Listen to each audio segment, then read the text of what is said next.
Assalamualaikum Assalamualaikum warahmatullahi warahmatullahi wabarakatuh. wabarakatuh. Halo semuanya, semoga kita semua senantiasa dalam keadaan sehat walafiat. Perkenalkan, kami dari kelompok 1, kelas 1D Teknik Konservasi Energi, dengan saya sendiri Iman Rahmana. Saya Fadil Maria Mustafa. Saya Salsabila Safia. Saya Atala Torik Tarmidi. Pada kesempatan kali ini, kami akan membahas mengenai peran agama dalam membangun peradaban.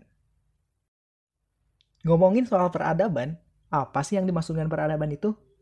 Menurut Yusuf Al-Qaradawi dalam bukunya Al-Sunnah Masdaran li Al-Ma'rifah wa Al-Hadaroh, yang dimaksud dengan peradaban adalah sekumpulan bentuk-bentuk kemajuan, baik yang berbentuk kemajuan materi, ilmu pengetahuan, seni, sastra, ataupun sosial, yang ada dalam satu masyarakat atau pada masyarakat yang serupa.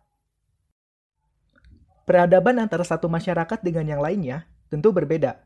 Hal ini disebabkan oleh yang pertama, faktor alam atau lingkungan geografis, meliputi tata letak bumi dan iklimnya.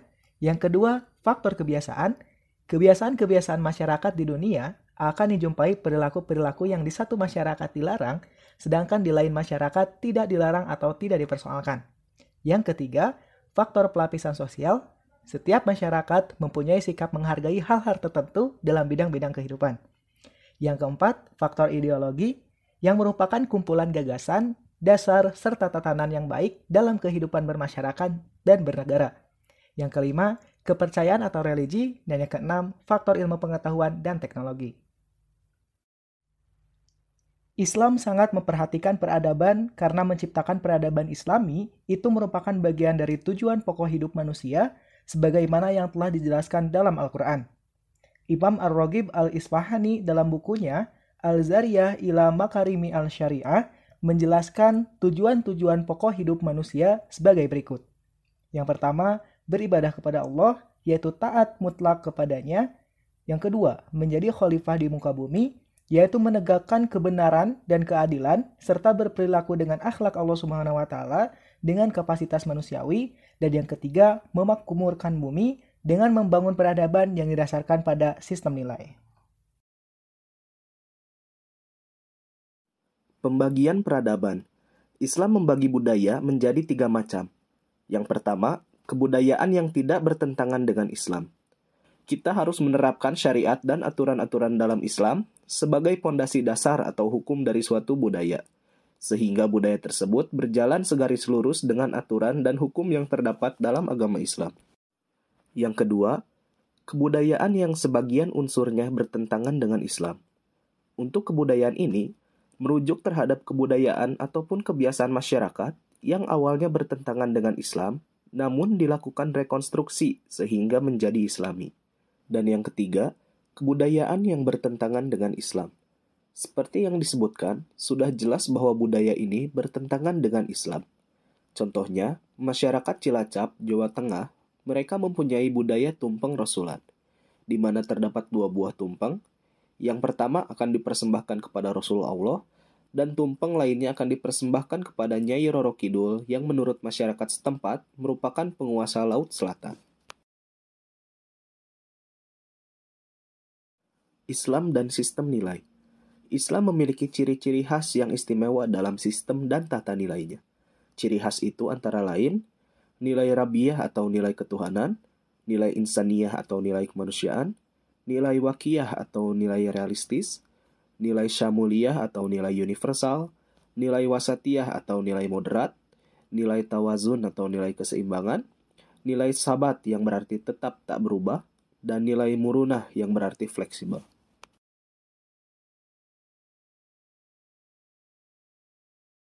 Pengertian dan definisi ta'abudi dan ta'akuli. Secara terminologi, ta'abudi adalah ketentuan hukum di dalam nas atau Al-Quran dan Sunnah yang harus diterima apa adanya dan tidak dapat dinalar secara akal. Sedangkan ta'akuli adalah ketentuan nas yang masih bisa diinterpretasi. Elemen-elemen peradaban dalam agama. Peradaban memiliki 2 sisi penting. Yang pertama itu sisi kemajuan materi, yang meliputi seluruh inti kehidupan semacam industri, perdagangan, pertanian, kerajinan, dan seni. Lalu, sisi maknawi, yang berkaitan dengan nilai-nilai. Yang pertama spiritualitas, kaidah-kaidah moral, produk pemikiran, dan karya sastra. Oke, selanjutnya ada fondasi penting, yaitu transmisi pandangan hidup dan keyakinan. Itu adalah transmisi terpenting yang mendasari setiap perubahan dalam diri seorang publik, di mana kepercayaan dalam bentuk kemusyrikan berubah menjadi monoteistik, dari menyembah manusia hingga menyembah Allah saja. Lalu transmisi ilmiah. Ini disebut tawalu ma'rif atau perubahan ilmiah. Masuk akal untuk mewarnai dengan pewarna yang memungkinkan berinteraksi dengan alam, dunia, dan makhluk. Lalu yang ketiga ada transmisi metodologis. Salah satu transmisi penting yang tidak mungkin bercerai dengan dua transmisi sebelumnya. Dipercaya jamak bahwa metode atau manjraj memainkan peran penting dalam gerakan pemikiran manusia, peradaban pada umumnya. Selanjutnya, praktik-praktik keberagaman dan implikasinya terhadap peradaban. Beragama secara pokok memerlukan syariat yang bersifat rukun atau verbal. Tapi selain itu, beragama juga memerlukan dimensi hakikat dan makrifat. Islam sebagai jalan hidup, way of life, dan filosofi hidup yang fundamental dan penuh makna, bukan sekadar kulit luar apalagi gaya hidup. Esensi dari Islam lebih penting daripada performatifnya. Esensi dari agama yang substantif antara lain terwujud dalam kesalihan diri dan kesalihan sosial, melakukan pengentasan kemiskinan dan keterbelakangan, lalu pemberantasan korupsi, hidup bersahabat dengan umat lain, dan sikap saling tolong-menolong. Beragama yang mencerahkan. Beragama yang mencerahkan ini dapat diaplikasikan dalam beberapa hal. Yang pertama, mengembangkan pandangan, sikap dan praktik keagamaan yang berwatak tengahan atau disebut wasatiyah, membangun perdamaian dan menjunjung tinggi keadaban mulia. Yang kedua, menghadirkan risalah agama untuk memberikan jawaban atas problem-problem kemanusiaan berupa kemiskinan, kebodohan, ketertinggalan, dan persoalan-persoalan lainnya yang bercorak struktural dan kultural. Lalu yang ketiga, dengan hasanah iqra atau menyebarluaskan penggunaan media sosial yang cerdas disertai kekuatan literasi berbasis tabayun, ukhuwah, islah, dan ta'aruf yang menunjukkan akhlak mulia. Lalu yang keempat, jihad sebagai ikhtiar mengerahkan segala kemampuan atau badlul juhdi untuk mewujudkan kehidupan yang maju, adil, makmur, bermartabat, dan berdaulat. Lalu yang kelima, melakukan perubahan strategi dari perjuangan melawan sesuatu kepada perjuangan menghadapi sesuatu dalam wujud memberikan jawaban-jawaban alternatif yang terbaik untuk mewujudkan kehidupan yang lebih utama. Yang keenam, membangun karakter manusia Indonesia yang religius dan berkemajuan untuk menghadapi berbagai persaingan peradaban yang tinggi dengan bangsa-bangsa lain, dan juga demi masa depan Indonesia yang berkemajuan. Lalu yang terakhir ada diwujudkan dengan kehidupan politik yang keadaban luhur disertai jiwa ukhuwah, damai, toleran, dan lapang hati dalam perbedaan pilihan politik. Peradaban sebagai implementasi. Yang pertama itu Islam dan keadilan. Keadilan dalam Islam ini memberikan hak pada yang berhak tanpa membeda-bedakan mereka dan tanpa memandang nasab, harta, kekuatan, kelemahan, permusuhan, dan perwaliannya. Kemudian ada Islam dan hak-hak asasi manusia. Dalam membahas HAM ini, kita perlu memperhatikan uraian dalam kitab-kitab Ushul al-Fiqh mengenai 5 prinsip dasar dalam agama yang harus selalu dijaga dan dipelihara. Kelima prinsip dasar tersebut yaitu diantaranya yang pertama, memelihara agama, yang kedua memelihara jiwa, yang ketiga memelihara keturunan, yang keempat memelihara harta, dan yang kelima memelihara akal. Kelima prinsip dasar itu juga dianggap sebagai nilai-nilai universal yang ditemui di semua agama.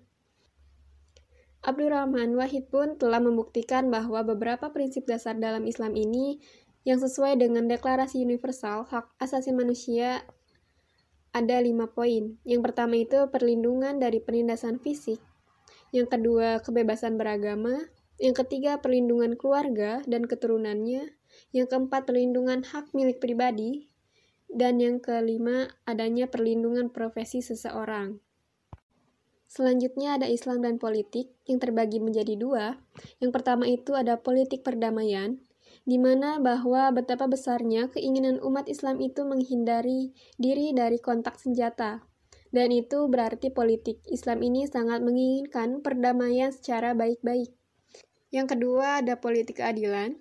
Para sahabat pun telah memberikan contoh tentang pola penegakan kepemimpinan yang adil ini. Yang pertama, tak melakukan tindakan penentangan dalam bentuk apapun, tetapi tetap menunjukkan apa yang kita yakini kebenarannya itu. Yang kedua, adanya pelaksanaan dengan perlawanan pasif. Yang ketiga, penyadaran umat melalui kampanye penegakan keadilan. Dan terakhir, yang keempat, yaitu pernyataan sikap bersama dalam bentuk petisi. Poin terakhir ada Islam dan demokrasi. Karakteristik utama dari sistem yang demokratis terbagi menjadi 7 bagian. Yang pertama, kebebasan berbicara. Yang kedua, sistem pemilihan yang bebas. Yang ketiga, pengakuan terhadap pemerintahan mayoritas dan hak-hak minoritas. Yang keempat, partai-partai politik dalam sistem yang demokratis ini memainkan peranan penting. Yang kelima, pemisahan antara legislatif, eksekutif, dan yudikatif. Yang keenam, otoritas konstitusional. Dan yang ketujuh, kebebasan berbuat. Dari apa yang telah dibahas, kita bisa menyimpulkan bahwa memperhatikan peradaban Islam termasuk memakmurkan bumi dan bagian dari tugas khalifah manusia di bumi, dengan demikian mengandung nilai ibadah kepada Allah Subhanahu wa Ta'ala, memelihara dan mempertahankan kebudayaan yang lama yang masih relevan dan mengambil kebudayaan baru yang lebih baik. Islam dan peradaban merupakan satu kesatuan yang tak mungkin dipisahkan. Islam telah membawa konsep dan misi peradaban yang inheren dalam dirinya. Peradaban Islam bersumber pada din yang berasal dari wahyu Allah Subhanahu wa Ta'ala. Sekian mungkin pembahasan dari kami. Terima kasih dan mohon maaf atas segala kekurangannya. Wassalamualaikum warahmatullahi wabarakatuh.